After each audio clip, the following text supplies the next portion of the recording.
Salut à tous, c'est Nico du Ciné Show et aujourd'hui on se retrouve pour une nouvelle vidéo sur mes achats de Blu-ray. On est déjà sur la 26e vidéo sur mes achats Blu-ray, donc clairement c'est un concept qui vous plaît et qui me plaît également à faire, donc merci beaucoup pour votre soutien. En plus, la dernière vidéo a beaucoup marché, bon forcément vu que j'ai dit que c'était ma plus grosse vidéo Blu-ray, ça vous a attiré, en même temps c'est vrai, j'avais clairement jamais autant acheté de Blu-ray. Ce mois-ci, il y en a quand même un petit peu moins, hein, je vous le dis tout de suite. Il y en a quand même quelques-uns, mais ça provient surtout d'un seul marchand que je vais vous dire juste après.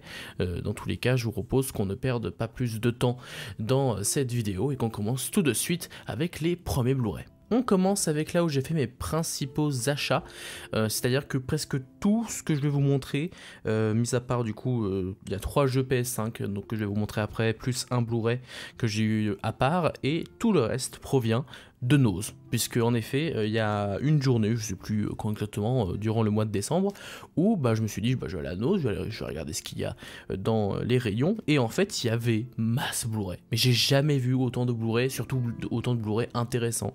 Il y avait plein de choses super cool et qui me donnaient vraiment envie, et c'était des films français principalement, vous allez voir principalement que des films français, il y a 2-3 films américains, mais généralement c'est des films français, et je vais vous présenter ça tout de suite avec les premiers. Vous allez voir qu'il y a certaines pièces qui sont assez difficiles à trouver, je trouve, donc je suis clairement content de les avoir trouvées pour un prix aussi faible et neuf, bien entendu, vu que vous le savez, chez Nose c'est que du neuf. Le premier film, c'est Le Daim de Quentin Dupieux, que j'ai eu pour 2 € en neuf. Donc c'est l'un des films de Dupieux que j'ai vu, je les ai pas tous vus, hein, clairement, mais c'est l'un de ceux que j'ai vu lorsqu'il était sur Netflix, il me semble, et je l'ai trouvé plutôt sympathique, même assez drôle par moment, mais c'est pas l'un de ceux qui m'a le plus marqué, mais j'ai envie que ça m'avait plutôt bien fait marrer. Tout un délire autour de Jean Dujardin et d'une pelle notamment. Il va se passer plusieurs choses qui sont assez drôles et qui fonctionnent bien. Après, le film en lui-même, je le trouve pas non plus mémorable ou quoi, je trouve que c'est un bon petit film, mais je pense que Quentin Dupieux a fait mieux, en tout cas à mes yeux, parce que je suis plus fan de quand il est moins délirant, on va dire, notamment dans son Yannick, que j'aime beaucoup. Je pense que je l'achèterai quand il sortira en Blu-ray, un de ces quatre. Mais ce film-là reste plutôt sympathique, c'est un bon petit film, en plus qui sont assez courts, hein, parce que Dupieux fait généralement des films assez courts, donc 1h17 je crois pour celui-là, voilà c'est ça. Donc c'est voilà, un petit plaisir pour 2 € en neuf, c'est un film pas très facile à trouver, donc ça fait plaisir. Ensuite, un film que j'ai très envie de voir, parce que j'en ai entendu mais que du bien, apparemment c'est une petite pépite, un chef-d'œuvre même pour certains. C'est un film de Xavier Dolan, je vous avoue que je n'ai pas vu de film de Xavier Dolan, il me semble pas, donc ce serait mon premier avec probablement son meilleur selon certains, Mommy, que j'ai eu pour 1 € en neuf. Donc là vraiment c'est donné parce que c'est vraiment un film qui m'intéresse grandement vu tous les retours très positifs que j'ai eu dessus. Je ne sais pas tellement de quoi ça parle, je crois que ça parle d'une famille, enfin d'un garçon dans une famille qui veut s'émanciper ou un truc comme ça, je sais pas du tout, hein. Vraiment j'ai pas vu le film, c'est juste qu'il est en format 4 tiers il me semble, je sais plus si c'est 4 tiers, en tout cas c'est un format un peu carré, et que je sais qu'il y a une scène où le format s'étire d'un coup, qui a l'air d'être une magnifique scène, donc ouais, je suis très curieux de découvrir ce film là, qui m'a l'air vraiment excellentissime, donc j'essaierai de me poser un de ces quatre pour le regarder. Ensuite, un film français qui m'attire pas mal, c'est pas non plus celui qui m'attire le plus dans tous ceux que j'ai achetés, mais il m'a l'air très intéressant également, c'est le film La Loi du Marché avec Vincent Lindon. Alors, je vous lis le synopsis, il est assez rapide. À 51 ans, après 20 mois de chômage, Thierry commence un nouveau travail qui le met bientôt face à un dilemme moral. Pour garder son emploi, peut-il tout accepter? Alors, si j'ai bien compris, c'est un emploi dans un supermarché en tant que membre de la sécurité, je pense. Et à mon avis, il va se retrouver devant une affaire qu'il va soit révéler parce qu'il veut garder son boulot, soit l'inverse. Bref, je n'en sais pas plus, mais là encore, il me semble que les retours étaient plutôt bons. En vrai, j'ai pas vu beaucoup de retours sur ce film-là. Dans tous les cas, pour 1 €, là encore en neuf, je me suis dit, ça m'a l'air quand même plutôt pas mal. Donc, je le prends et je le regarderai un de ces quatre également. Ensuite, un film que là pour le coup je suis très content de l'avoir trouvé, parce que c'est un film qui m'intéresse grandement depuis pas mal de mois maintenant, presque années, que je n'ai toujours pas vu. C'est un film que j'ai très envie de voir parce que c'est ma grand-mère qui voit pas beaucoup de films, hein, parce que, surtout au cinéma je veux dire, parce que voilà, elle est assez âgée, et du coup c'est un peu compliqué. Elle avait vu le film que je vais vous présenter qui s'appelle Au nom de la terre avec Guillaume Canet, et il y a aussi je crois Anthony Bajon, si je dis pas de bêtises. Exactement, il y a Anthony Bajon également, qui est un très bon acteur, Guillaume Canet aussi d'ailleurs, et c'est un film qui parle d'un agriculteur qui va, ça suit le quotidien d'un agriculteur, si j'ai bien compris, et qui va petit à petit s'enfoncer dans une spirale infernale parce que bah, forcément agriculteur c'est un métier très difficile et visiblement il va lui arriver beaucoup de bricoles, on va dire. Alors je crois déjà connaître la fin, qui est pas très heureuse, mais je vais pas en dire plus pour ceux qui l'auraient pas vu. Bah, j'ai très envie de le découvrir parce que c'est un film que ma grand-mère a beaucoup aimé, elle m'en parle souvent et je lui en parle souvent de ce film. Je me dis j'aimerais bien regarder un de ces quatre. Bah c'est chose faite pour 1 € en neuf. Bah là c'est clairement donné, vu que de toute façon j'avais très envie de voir ce film.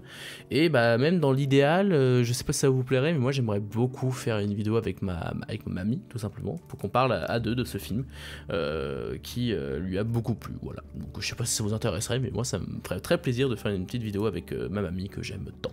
Voilà, donc très content de récupérer ce Blu-ray. Ensuite, un film qui, là encore, je suis très intéressé de le découvrir. Alors, j'ai juste commencé le film sur Netflix il y a quelques temps, puis quand je l'ai acheté en Blu-ray, je me suis dit je vais le remettre pour plus tard. C'est le film Hors Norme avec Vincent Cassel et Reda Kateb, qui est réalisé par Toledano et Nakash, qui ont fait notamment Intouchable, qui est l'un de mes films préférés. Voilà. J'avoue que c'est pas très original, je m'en excuse, mais vraiment Intouchable pour moi c'est une pure merveille. Il avait fait aussi Samba que j'ai pas vu, il a fait Le Sens de la Fête qui est excellent, et ils ont fait Une année difficile récemment qui était sympathique, mais qui avait quand même quelques défauts. Mais celui-là m'a l'air vraiment excellent, le début que j'en ai vu était vraiment très bon, et de toute façon tous les retours là encore sont très très bons. Ça parle de l'autisme et d'une association qui va essayer de les aider, justement, avec Vincent Cassel et Reda Kateb qui vont les aider.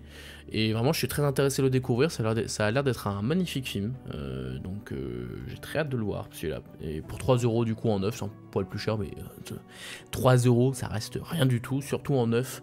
Pour un film comme ça, je suis très content de le récupérer en tout cas. Ensuite, alors là on va enchaîner les films que je ne connais pas tellement, et là c'est plus des films américains. Là on a un premier, je vous avoue je ne connaissais pas du tout. Alors vraiment, mais c'est juste que le truc m'a un petit peu attiré. Ça s'appelle L'invasion vient de Mars, qui est réalisé par Tobe Hooper. Il me semble que Tobe Hooper c'est le réalisateur de Massacre à la tronçonneuse, j'ai pas envie de dire de bêtises, mais si c'est le cas, bah, j'ai très hâte de le découvrir parce que Massacre à la tronçonneuse c'est un chef-d'œuvre. Donc c'est juste que c'est un film de science-fiction, je vois quelques images avec des extraterrestres. Vraiment j'en sais rien, ouais, c'est marqué par le réalisateur de Poltergeist et Massacre à la tronçonneuse. Voilà. Donc je suis très curieux de le découvrir, je ne sais pas du tout ce que ça vaut, j'ai aucun retour, vraiment, donc c'est bien, parce que d'un côté ça va me permettre de découvrir un peu à l'aveugle, ce qui n'est pas une mauvaise chose, pour se faire son propre avis. Donc voilà, je l'ai eu pour 2 €, je me suis dit bah pourquoi pas essayer, un petit film de science-fiction, pourquoi pas, on verra. Ensuite, un film d'un réalisateur que j'avoue ne pas connaître tellement, mais qui apparemment est assez populaire, qui a fait certains films un peu connus. Il a notamment réalisé Bad Lieutenant et King of New York, voilà, puisque c'est Abel Ferrara, et son film China Girl. Là encore, je ne sais pas tellement de quoi ça parle. Là, je vois vite fait le synopsis. Apparemment, c'est un truc, un mix entre West Side Story, Roméo et Juliette, un peu une romance avec des gangs, etc. Ce genre de choses. Je l'ai pris parce que déjà l'édition a l'air magnifique. C'est une édition un peu digibook, il me semble, si je dis pas de bêtises. Ouais, combo plus livret. Donc là, vous voyez peut-être pas, mais voilà, il y a un petit livret avec, donc c'est plutôt cool. Pour 2 €, c'est rien du tout, c'est en neuf, et en plus, bah, je connais pas tellement ce réalisateur et ni ce film, donc je me suis dit que ça pouvait être pas mal de découvrir un peu un cinéma que je ne regarde pas tellement. Moi, c'est un peu le but de tous ces achats, de toute façon, c'est que, certes, je les regarde pas peut-être tout de suite pour la plupart, mais au bout d'un moment, je vais forcément m'y coller parce qu'il est dans ma collection, et à ce moment-là, je vais découvrir des films que peut-être je n'aurais pas découvert si je les avais pas achetés. Donc c'est ça l'intérêt aussi. Donc je suis très content d'avoir récupéré ce China Girl dans une très belle édition, donc s'il y en a qui l'ont vu, n'hésitez pas à me dire si ça vaut le coup ou pas, mais je le verrai de toute façon, un de ces quatre. Ensuite, un film assez connu des années 90, qui a une petite réputation, qui est sorti exactement en 1998, un film un peu jeunesse réalisé par Joe Dante, hein, que vous devez connaître, puisqu'il s'agit du réalisateur de Gremlins, et le film c'est Small Soldiers, voilà, que je n'ai jamais vu. Je sais que plein de gens l'ont vu et trouvent ça vraiment super, certains ont même grandi avec, hein, littéralement. Bah moi je connais pas du tout, enfin je connais vite fait le principe, ce sont des petits soldats, enfin des petits jouets qui vont prendre vie et qui vont se mettre à attaquer un petit peu les humains. Donc le pitch est plutôt rigolo, peut donner un truc vraiment fun, et bah voilà, je ne sais pas trop ce que ça vaut, nouveau master haute définition visiblement, de toute façon c'est que du ESC là, ce que je vous ai montré, généralement ils sont plutôt bons en matière d'édition vidéo, donc là pour 2 € en neuf, je me suis dit bah banco, parce que de toute façon je l'aurais acheté un jour, parce que je suis très curieux de découvrir ce film qui m'a l'air vraiment plutôt fun, donc on verra bien. Ensuite, 3 films d'un même réalisateur, et je suis très content parce que c'est un réalisateur sur lequel j'ai beaucoup de lacunes, c'est-à-dire que je n'ai vu pour l'instant aucun film de ce réalisateur, que pourtant c'est l'un des plus grands réalisateurs de notre histoire, enfin de l'histoire du cinéma, clairement. C'est 3 films d'Alfred Hitchcock, et oui, je n'ai toujours pas vu un seul film d'Alfred Hitchcock, je sais pas comment c'est possible. J'ai juste vu des bouts des oiseaux qui m'ont un peu refroidi, mais bon, il faudrait que je vois le film en entier avant de parler, mais il faut que je vois Psychose, il faut que je vois Fenêtre sur cour, il faut que je vois Sueur froide, enfin bref, il y a plein de classiques que je dois rattraper, et en plus puisque j'avais acheté un coffret classique qui contenait les 4 principaux, en plus de ce coffret là, bah là c'est un coffret contenant 3 films un peu moins connus d'Alfred Hitchcock, mais qui doivent être du coup tout autant qualitatifs, je suppose, peut-être. C'est du coup ce coffret là, donc 3 films d'Alfred Hitchcock avec Agent secret ou Sabotage en version originale, Jeune et innocent et Une femme disparaît. Voilà, c'est les 3 films qui sont contenus dans ce coffret. Je vous avoue que je ne sais pas du tout de quoi ça parle, mais juste c'est Alfred Hitchcock, donc je me suis dit ça fera des découvertes, c'est toujours bien, surtout pour 6 €, du coup ça fait 2,09 € le Blu-ray d'Alfred Hitchcock. Je me suis dit que ça valait quand même pas mal le coup. Mais je sais pas du tout si les films en eux-mêmes sont bons, mais je me dis quand même que c'est Hitchcock, donc ça devrait quand même être pas trop mal. À vous de me dire, de toute façon comme tous les autres Blu-ray, à vous de me dire si ça vaut le coup, ces achats-là ou pas. Mais je me suis dit que ça valait le coup pour, on va dire, combler mes lacunes en termes de cinéphilie, notamment sur Alfred Hitchcock. Donc là encore, ce seront des films que je regarderai, un de ces 4, lorsque je me ferai l'intégrale d'Alfred Hitchcock. Ensuite, un autre film français avec Vincent Lindon qui traite encore une fois d'une question sociale. J'ai l'impression qu'il fait que ça. Il avait fait aussi Un autre monde, il me semble, que j'avais vu en 2021 ou 2022, je sais plus. J'ai trouvé ça sympa, mais c'était un peu resté en surface, c'était dommage. Bah là pareil, ça s'appelle En guerre, un film de Stéphane Brisé qui parle de salariés qui vont devoir faire oui, voilà, c'est une usine qui est fermée par une grande entreprise, et du coup les salariés forcément vont faire grève, vont essayer de sauver leur emploi, et bah, j'en sais pas beaucoup plus, juste bah voilà, j'ai quand même vu... Vincent Lindon c'est un très bon acteur généralement, on va pas se mentir, et ce genre de film peut être très très bon si s'ils sont bien faits, donc j'étais très curieux. Pour 2 €, je me suis dit bah allez, pourquoi pas, autant tester ce petit film En guerre. Je vois pas pourquoi ce serait mauvais, pas particulièrement, mais voilà, je sais pas trop ce que ça vaut, mais je le regarderai également, un de ces 4. Ensuite, une trilogie de la part de Gaumont, une trilogie de films. Alors ça m'a pas l'air d'être des films extraordinaires, mais j'avais vu des images de certains de ces films, et il m'avait l'air plutôt sympathique, avec notamment, je crois que le 3e est réalisé par Clovis Cornillac. Exactement, c'est ça. Et le premier, c'est par Nicolas Vanier, qui est un spécialiste des films un peu nature, on va dire, etc.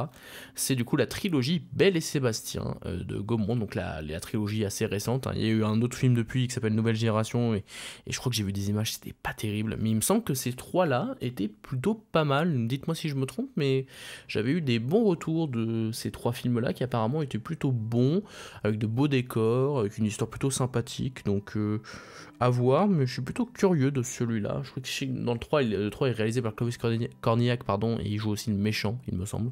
Bref, je suis un peu curieux de découvrir cette trilogie pour 4 € en neuf. Je me suis dit, bah allez, c'est parti. Il y a une trilogie que j'aimerais bien trouver, c'est Les Visiteurs. Alors, dans l'idéal, j'aimerais bien trouver que les 2, parce que le 3 est nul. Mais il faudrait que je trouve ce coffret-là aussi, un de ces 4. Mais du coup, pour 4 €, Belle et Sébastien, la trilogie, je me suis dit que ça valait le coup, donc je l'ai pris. Ensuite, un film que ma mère et ma soeur ont vu au cinéma pendant que moi j'étais allé voir un autre truc, je crois, et qui m'avait dit que c'était excellent, mais que personnellement je n'avais pas vu du coup. Et de toute façon, de manière générale, les retours étaient très positifs. C'est le film Edmond, qui adapte l'histoire d'Edmond Rostand et de la création de sa pièce Cyrano de Bergerac. Et apparemment, c'est formidable comme film. J'en sais pas beaucoup plus là encore. Il y a l'air d'avoir un sacré casting avec Thomas Oliveres, Olivier Gourmet. Il y a qui d'autre là-dedans? Igor Gottesman, il est bon aussi. Bref, ça me donne bien envie tout ça. J'aime plutôt bien le théâtre, donc ça pourrait me plaire d'autant plus. Voilà, pour 2 € en neuf, je me suis dit que ça valait le coup, surtout que c'est un film que j'avais envie de découvrir. Donc allons-y, pour 2 €, c'est vendu. Et le dernier film que j'ai acheté à Nose, et ensuite on aura juste 4 petits trucs à vous présenter dans cette vidéo, c'est le film Le Mystère Henri Pic, avec notamment Fabrice Lucchini ou Lucchini, je sais plus, et Camille Cotin. Il y a aussi Alice Isaz, qui est une excellente actrice que j'aime beaucoup, et Bastien Bouillon, qu'on a pu voir dans la nuit du 12. J'ai eu des retours mitigés sur celui-là. Il y en a qui disaient que c'était pas mal, d'autres qui disaient que c'était un peu décevant. Mais bon, là encore, ça m'a attiré pas mal au vu du casting et de l'histoire qui semble être un peu une sorte d'enquête sur un ton assez léger, mais une enquête tout de même. Pour 2 euros, bah allons-y, ça peut être tout à fait sympathique, donc je suis très content d'avoir récupéré le mystère Henri Pic. On en a fini avec les achats Nose, et on va continuer avec, du coup, alors pour commencer, je vais vous parler d'un achat personnel, tout simplement. Ça, c'est un truc que je me suis offert parce que je suis très fan de la licence de base, qui sont composés de 2 films seulement, et ils ont sorti un jeu vidéo sur PlayStation 5 et sur même Xbox et PC, il me semble. C'est le jeu Avatar Frontiers of Pandora, que j'ai payé 50 euros, je crois, parce que de base il est à 80 euros, ce qui est assez cher. Sauf que sur Carrefour il est à 60 euros. Généralement, les jeux comme ça, c'est à 60 euros, en tout cas sur le site de Carrefour.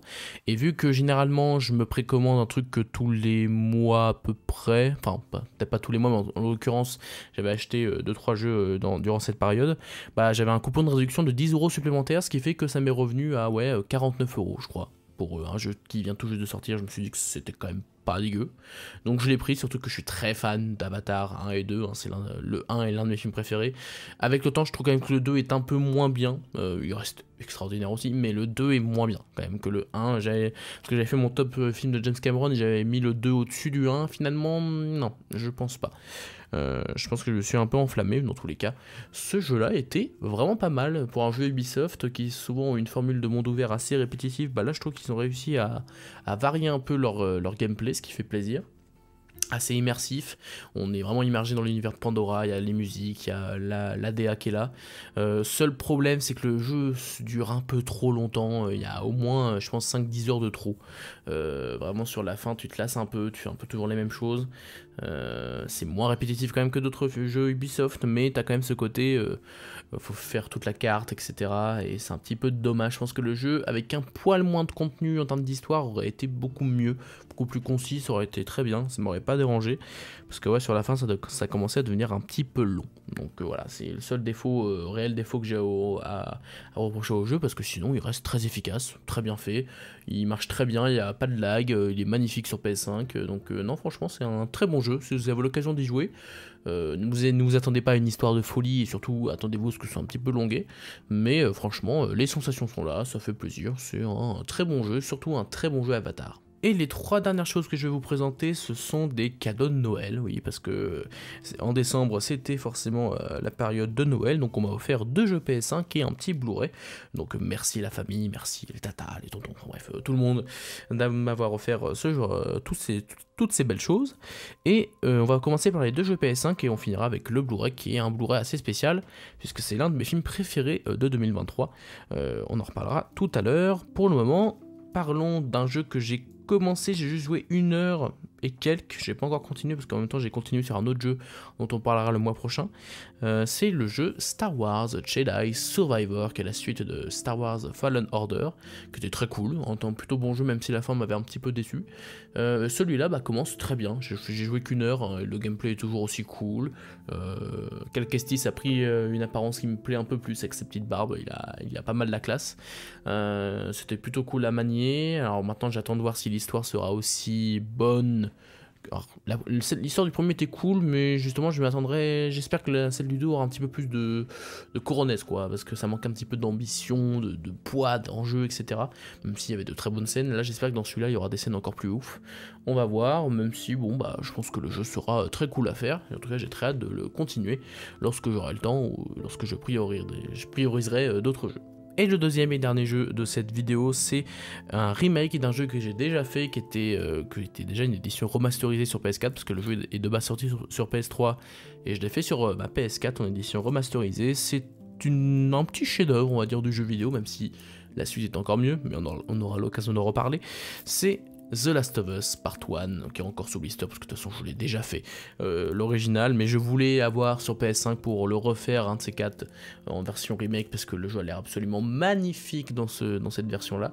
Déjà qu'il était beau de base, là ça risque d'être encore plus ouf techniquement. Bon, c'est une histoire que vous connaissez tous, il y a eu une série, il y a eu machin, enfin bref, c'est intemporel, c'est un immense jeu vidéo que j'ai très hâte de refaire un de ces quatre. Je pense que je me ferai un marathon des deux sur ma PS5, soit dans quelques mois parce que pourquoi pas, soit juste avant la sortie du 3, hein, parce que logiquement il devrait annoncer le 3 bientôt, je suppose, j'espère, parce que moi j'aimerais beaucoup avoir un 3, même si s'arrêter au 2 ça me dérangerait pas forcément, mais j'avoue que ce serait bien de conclure la trilogie, ce serait plutôt sympa. Donc voilà, The Last of Us Part 1, très content, c'est un jeu que j'adore, donc dans une édition remake, je suis trop content. Et le dernier Blu-ray de cette vidéo qui va donc la conclure, c'est un cadeau qu'on m'a offert, puisque c'est... Et le dernier Blu-ray de cette vidéo, c'est un cadeau qu'on m'a offert, l'un des meilleurs films de l'année dernière, du coup, de l'année 2023, que j'avais découvert au Festival de Deauville, qui a été une grosse claque, hein, je pense que je peux utiliser ce terme sans trop de problème. C'est un film français qui n'a pas eu le succès qu'il méritait, alors que c'est vraiment une tuerie. C'est Les Rascals, qui raconte l'histoire d'une bande de jeunes durant les années 80 qui vont être confrontés au racisme de la société, notamment surtout à la montée des skinheads dans les rues françaises. Donc c'est un sujet que je trouve très intéressant, voilà, 1984 exactement, les chasseurs de skins, etc. C'est un film qui est magnifiquement interprété, qui est magnifiquement mis en scène, qui a un rythme d'enfer, qui a une puissance, vraiment un punch, il y a vraiment quelque chose qui se dégage de ce film que je trouve assez impressionnant.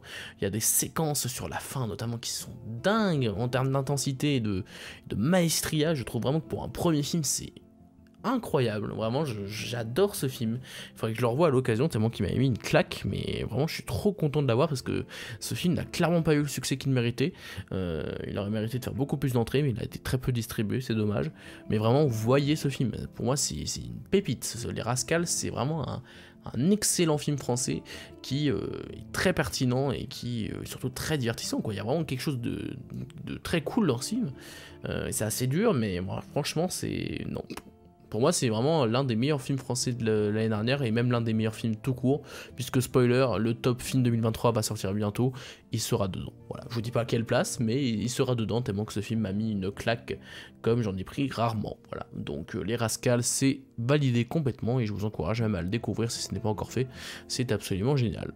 Voilà, c'est la fin de cette vidéo Blu-ray, j'espère qu'elle vous a plu, si c'est le cas n'hésitez pas à vous abonner, à liker et à partager la vidéo. Le top film 2023 sera la prochaine vidéo, il va falloir que je m'y mette très vite pour ce qui est du montage, de l'enregistrement, etc. Dans tous les cas, moi je vous dis à la prochaine pour parler de cinéma et notamment des meilleurs films de 2023. Mais en attendant, c'était Nico du Ciné Show, à bientôt.